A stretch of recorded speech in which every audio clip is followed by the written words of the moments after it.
Hi, Professor. Apologies for the loud fan in the background. I'm going to have to watch this through to make sure that you're still able to hear me all right. But here's my completed Bible verse application, so it looks exactly like everybody else's. I'll go ahead and look for King James Version, uh, Love, and New Testament. We'll go ahead and find that. And here we go. Here's all our search results. So just to demonstrate it's all working, I'll go to the American Standard Version in the Old Testament and search for wisdom.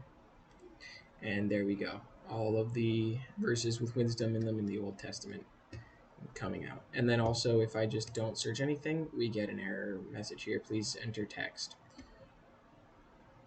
So go ahead and we wrote all of it together. So I'll just go to the parts that I was set to do on my own. So here for the data validation, all I did was I added a try catch around every time we would add something to the list. And basically, if we catch an exception, it's just going to log that exception. So it'll like tell you which verse had an error, and then it's going to continue. And so that verse just won't show up, but it's not going to like completely break the whole search. Obviously it's the same format, so that never really happens, but that's what would happen if there was incorrect data in there. Is it would log that there was incorrect data, and then it would continue and return everything else. And then other than that, in the input validation, there was only really one thing to input validate, which was the search term. So if I just come to the views over here,